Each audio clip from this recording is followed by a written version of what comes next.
हाय, good morning, सत श्री अकाल, आदाब, नमस्कार, वनकम, जय हिंद। कैसे हो दोस्तों?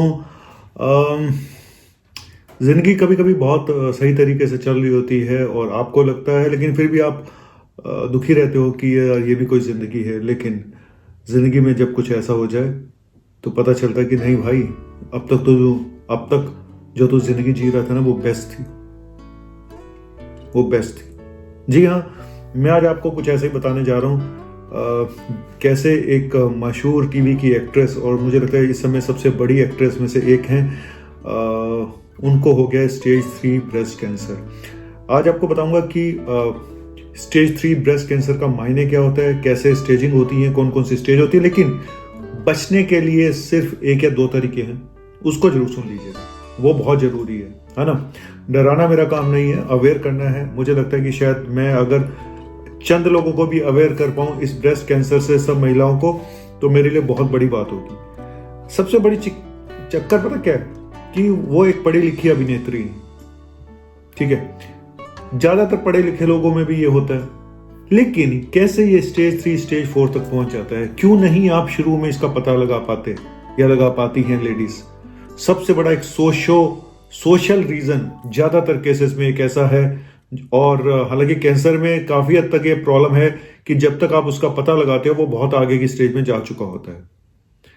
तो इसके बचने का तरीका बताऊंगा, स्पेशली ब्रेस्ट कैंसर का। हालांकि दूसरे कैंसर से भी बताऊंगा, लेकिन ब्रेस्ट कैंसर से कैसे बचें पहले बता दूं। ये कौन से अभिनेत्री हैं? ये है हिना खान। शायद आपको पता होगा, बिग बॉस में आई थी, शायद मुझे लगता है विनर भी रही थी बिग बॉस में। बिग बॉस तो एक अलग टॉपिक हो गया, लेकिन हिना खान को पता चला है, उन्होंने खुद यहाँ पे इंस्टा पे अपनी पोस्ट डाली है कि मुझे स्टेज 3 ब्रेस्ट कैंसर हो गया, मैं ट्रीटमेंट शुरू हो गया और मैं अच्छा कर रही हूं, आई एम डूइंग वेल।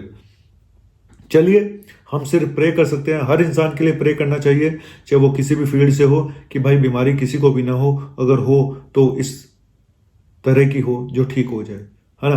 क्योंकि जब खुद के साथ होता है तब हमें समझ में आता है कि बीमारी क्या चीज होती है।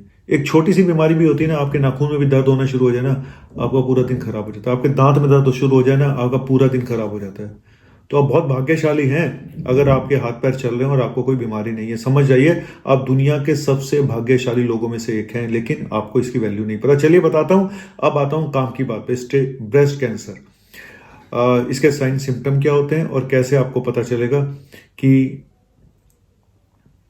इसके डायग्नोसिस घर पे भी आप बना सकते हैं, कुछ ना कुछ ऐसा आप कर सकते हैं। पहले बता दूं कि जितने भी फीमेल में कैंसर होते हैं, 28% करीब ब्रेस्ट कैंसर होता है, और 1990 से लेके 2016 के बीच में इसकी परसेंटेज 39% बढ़ गई है। सोचिए कितनी तेजी से फैल रहा है, और यंग पेशेंट में बहुत तेजी से हो रहा है। 40 साल की उम्र से कम के लोगों में भी बहुत तेजी से हो रहा है। कुछ कॉमन फैक्टर सब कैंसर के होते हैं, ठीक है, जैसे कि जेनेटिक्स, कि आपके खानदान में 10% खतरा ये होता है कि आपके खानदान में चला आ रहा है। दूसरा सबसे बड़ा कारण लाइफस्टाइल, और लाइफस्टाइल में, जी हाँ, आज का जो लाइफस्टाइल है, पुअर लाइफस्टाइल, सीडेंट्री लाइफस्टाइल, कुछ करना नहीं है, बैठे रहना है, काम किया और बैठ के खाया पिया सो गए। सीडेंट्री लाइफस्टाइल, वेट का बढ़ना, मोटापा एक बहुत बड़ा कारण है कैंसर्स का। एडिक्शन बहुत बड़े कारण है, एल्कोहल ड्रग्स बहुत बड़ा कारण है, शराब तो बहुत ही बड़ा कारण है कैंसर का। और उसके अलावा हम जो खा पी रहे हैं, जितना जंक फूड खा रहे हैं, प्रोसेस्ड फूड खा रहे हैं, ये भी बहुत बड़ा कारण है। नकली खाना जो खा रहे हैं, ये भी बहुत बड़ा कारण है हमारा इसका। लेकिन इसी के साथ एक जो बड़ा कारण मुझे नजर आता है, जो लोग उसको इतने अवेयर नहीं होते और ना ही उसको इंपॉर्टेंस देते हैं, वो है स्ट्रेस। जी हाँ, स्ट्रेस, तनाव, मानसिक तनाव, ये भी एक बहुत बड़ा कारण है। तो अपने आप को डिस्ट्रेस करने के तरीके ढूंढिए, किस तरह से शांत रखना है मन को, ये आपको आना चाहिए। कुछ हार्मोनल प्रॉब्लम भी होती हैं लेडीज में खासतौर पे, जो कि ऐसा कर सकती हैं, लेकिन मेन वही है जेनेटिक्स, लाइफस्टाइल, और कुछ क्या पता अनसुलझे ऐसे उस तरह के कारण है जिसका आज तक किसी को नहीं पता कि कैंसर क्यों हुआ, है ना। हिना खान को देखे तो बहुत फिट लगती है देखने में, कोई मोटापा नहीं है, कुछ नहीं है। हालांकि पर्सनल हिस्ट्री के बारे में मैं ज़्यादा नहीं जानता हूं। अब बताता हूं कि आखिर सिम्टम क्या होते हैं और आपको ऐसा क्या करना चाहिए घर पे रह के, जैसे कि आप इसको पकड़ लें, तुरंत पकड़ें। क्योंकि सारी बीमारी जो ट्रीटमेंट है ना, वो कितने % आप इफेक्टिव रहेगा, कितने साल आप जियोगे, आप इस पे किस तरह से विजय पाओगे, ये सब इस बात पे डिपेंड करता है। भाई ये कौन सी स्टेज का है, मेरी बहन ये कौन सी स्टेज का है, मेरी माँ ये कौन सी स्टेज का है, जी हाँ, किसी की माँ, किसी की बहन, किसी की बीवी, किसी को भी हो सकता है। तो मैं इन सभी माँ बहनों से बात करूंगा और अपनी भाभीियों से बात करूंगा और क्या बोलूं यार, कि आपको एक काम करना है। पहले सिम्टम बता देता हूं, फिर बताना आपको एक काम जरूर करना है। देखो, कहीं कि ब्रेस्ट के किसी भी हिस्से में सूजन आ सकती है, गांठ आ सकती है, बाजू में। लोग यहां पे देखना भूल जाते हैं। आर्म को जरूर चेक करें, बाजू को, यहां पे भी गांठें हो जाती हैं, एक्सिलरी लिम्फ नोड जिसको बोलते हैं। स्किन के कलर में चेंजेस आ रहे हैं, स्किन में बर्निंग हो रही है, कहीं पे दर्द हो रहा है, या निप्पल डिफॉर्म हो गया, अंदर की तरफ जा रहा है, निप्पल में से डिस्चार्ज आ रहा है, ब्लड आ रहा है। ये सब चीजें बहुत इंपॉर्टेंट होती हैं। अगर आपको कुछ भी एबनॉर्मल नजर आए तो डॉक्टर को जरूर बताएं। लेकिन करना क्या है? Breast self examination. जी हाँ, ब्रेस्ट सेल्फ एग्जामिनेशन मतलब लेडीज को खुद अपने ब्रेस्ट को चेक करते रहना चाहिए। सबसे अच्छा होता है जब आप वॉशरूम में जाएं, नहाने के लिए जाएं, शीशे के सामने खड़े होके अपना ब्रेस्ट देखें और अपने हाथ से ही अपने ब्रेस्ट को एग्जामिन करें। देखें, दबा के देखें, कोई गांठ वाठ तो नहीं है। बाजू में भी दबा के देखें, कोई गांठ तो नहीं। कई बार ऐसा होता है ब्रेस्ट कैंसर, ब्रेस्ट का तो पता चलता नहीं, वो सीधा एक्सिलरी लिम्फ नोड, गांठें, आपकी बाजू बाजू में गांठें आ चुकी होती हैं और वो स्टेज 3 होती है। अगर ब्रेस्ट तक ही कन्फाइंड रहे तो स्टेज 1, स्टेज 2, और अगर वो एक्सिलरी लिम्फ नोड में चला जाए, बाजू बाजू की गांठों में चला जाए तो स्टेज 3, और अगर बाकी ऑर्गन में चला गया, लंग्स में चला गया, बोन्स में चला गया तो स्टेज 4 हो गया मेरे भाई। तब बहुत मुश्किल होती है, इसीलिए शुरू में ही पकड़ लो। तो एक तो ब्रेस्ट सेल्फ एग्जामिनेशन। कब नहीं करना है ब्रेस्ट सेल्फ एग्जामिनेशन? जब महिलाओं को माहवारी आई होती है उस समय ना करें, क्योंकि उस समय वैसे ही ब्रेस्ट थोड़े से टेंडर होते हैं, दर्द होती है, तो उस समय पता नहीं चलता है। लेकिन आगे पीछे जरूर करें, वॉशरूम में नहाने के टाइम पे तो जरूर चेक करें। ठीक है, एक तो गया ब्रेस्ट सेल्फ एग्जामिनेशन। दूसरा, मेमोग्राफी, इसका एक टेस्ट होता है जो कि एक तरह का एक्सरे है, तो वो भी जरूर करा के देखें। प्रिवेंटिव हेल्थ चेकअप बहुत जरूरी है कि आप 40 साल की उम्र के आसपास जाके आपको हर 2-3 साल में एक बार मेमोग्राफी करा के जरूर देख लेनी चाहिए। ठीक है, और भी टेस्ट हैं, MRI है, FNAC है, सुई डाल के जांच के लिए भेजी जाती है। लेकिन उससे पहले आपको खुद ध्यान रखना पड़ेगा अपना, कि भाई अगर एक चीज मैं जो बताना चाहता हूं कि यहाँ पे सोशल कॉज एक होता है कि बहुत सारी महिलाएं शर्म के मारे नहीं बताती हैं कि उनके यहाँ ब्रेस्ट में कुछ हो रहा है। ना वो अपने पति से डिस्कस करती हैं, ना अपने माँ बाप से डिस्कस करती हैं, ना अपने घर वालों से डिस्कस करती हैं। अगर शुरू में ही कोई चीज पकड़ में आ जाए तो भाई ये ब्रेस्ट कैंसर ठीक हो जाते हैं, मैं आपको बता रहा हूं। इवन स्टेज 3 तक भी ठीक हो सकता है, लेकिन आप उसको स्टेज 3 तक जाने ही मत दें, स्टेज 4 तक जाने ही मत दें, उसको स्टेज 1 में ही पता कर दें। अब बताता हूं स्टेजिंग कैसे होती है, कैसे पता चलेगा कि कैंसर स्टेज 1 है, स्टेज 2 है, स्टेज 3 है। TNM क्लासिफिकेशन दिया गया है। T for tumour size, N for lymph node में अगर स्प्रेड है नियर बाई, और M फॉर मेटास्टेसिस। तो ट्यूमर का साइज क्या है? आसपास के लिम्फ नोड में गया तो नहीं, आसपास के ब्लड सर्कुलेशन के थ्रू आपके जो लिम्फ नोड एक चौकीदार होते हैं उनके तक तो नहीं पहुंचे, गांठें होती हैं हमारी बॉडी में, लिम्फेटिक सिस्टम होता है, क्या वहां तक तो नहीं चला गया है? तो ठीक है, इसी पे डिपेंड करता है। मैंने फिर बताया स्टेज 1, स्टेज 5 स्टेज होती है। स्टेज 0 से शुरू करते हैं। स्टेज 0 सिर्फ अंदर एक छोटे से एरिया में होता है, डक्ट में होता है, इवन ब्रेस्ट के टिश्यू में भी नहीं होता है, एक छोटी सी जगह पे ही कन्फाइंड है, एक निन्नू सा जिसको आप बोल सकते हो। स्टेज 1 ब्रेस्ट में फैलना शुरू होता है।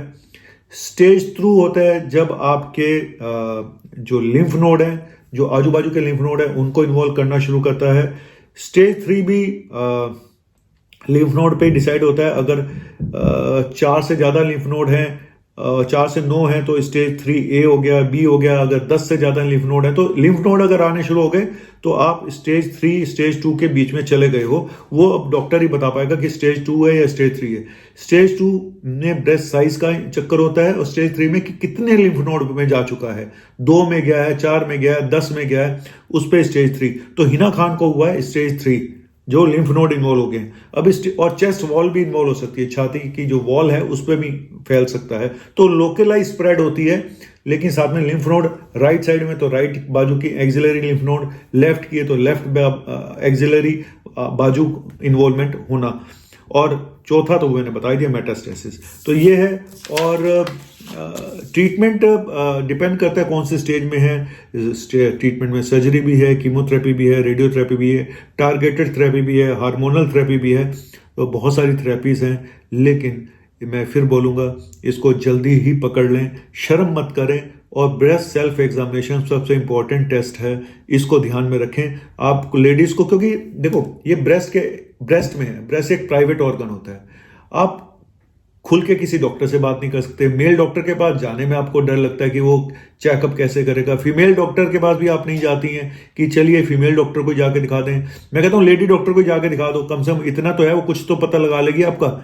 लेकिन ये तब आप डॉक्टर के पास तो आप तब जाओगे ना जब आपको खुद को शक होगा। और खुद का शक कैसे होगा, दूर कैसे होगा, जब आप खुद अपने ब्रेस्ट को डेली एग्जामिन करोगे। डेली नहीं तो हफ्ते में 2-3 बार कर लो। कोई भी कलर चेंज नजर आ रहा है, कोई गांठ नजर आ रही, कोई दर्द हो रहा है, कोई निप्पल के साइज में चेंज आ रहा है, कोई ब्रेस्ट के साइज में या उसकी शेप में चेंज नजर आ रहा है, तो तुरंत डॉक्टर को बताएं। ठीक है, तो इतना ही बोलूंगा कि जल्दी पकड़ें तो जल्दी ठीक हो जाएंगे, है ना। और ऐसी कोई भी चीज़ नहीं है। काफ़ी लोगों को इस बॉलीवुड में हुआ। मुमताज जी को 2008 में हुआ था और आज तक वो बिल्कुल ठीक ठाक चल रही हैं। कितने साल हो गए सोचिए। उसके अलावा और भी कई लोगों को हुआ, महिमा चौधरी जी को भी हुआ था, है ना, छवि मित्तल को हुआ था। तो डिपेंड करता है आप कौन से स्टेज में पता लगाते हैं। बस यही बोलूँगा कि इतनी सारे रील हम जब बनाते रहते हैं, इतने शो करते रहते हैं, तो कहीं ना कहीं हेल्थ को हम पीछे छोड़ देते हैं। हम सोचना भूल जाते हैं कि भाई कोई भी चीज़ की गारंटी नहीं है इस दुनिया में, कभी भी कुछ भी कभी भी हो सकता है। तो हेल्थ को सबसे ऊपर रखें, उसके बाद बाकी काम करें। काम करिए, किसने रोका आपको काम करने से। लेकिन एडिक्शंस, दारू, सुट्टे, इसके बारे में मुझे नहीं पता कि कौन किस लेवल तक इन्वॉल्व है। और कर्मों का फल हमें यही मिलता है। कई लोगों को पिछले जन्मों का कर्म मिलता है जहाँ पे जीन्स जेनेटिक्स इन्वॉल्व होते हैं। कई लोगों को इसी जन्म का फल मिलता है जहाँ पे आप कर्म ऐसा अपने किए, दारू सुट्टे मार के और उल्टे सीधे खाना खा के, कि आपको यही इसी जन्म में बदला मिल गया उसका। और कई अभागे ऐसे होते हैं जिन बेचारों ने कुछ भी नहीं किया होता है। सच बता रहा हूँ, ऐसे भी हैं। चलिए, थैंक यू वेरी मच, शुक्रिया। और फिर बोलूँगा, जिंदगी कैसी है पहेली हाय, कभी ये हंसाए कभी ये रुलाए जिंदगी। जी हाँ, जिंदगी कभी हंसाएगी कभी रुलाएगी, लेकिन आपको खड़े रहना है मजबूती के साथ और सामना करना है सभी बाधाओं का, क्योंकि कहते हैं हार के बाद ही जीत है मेरे भाई। बाबू मशाय, चलिए, थैंक यू वेरी मच, शुक्रिया।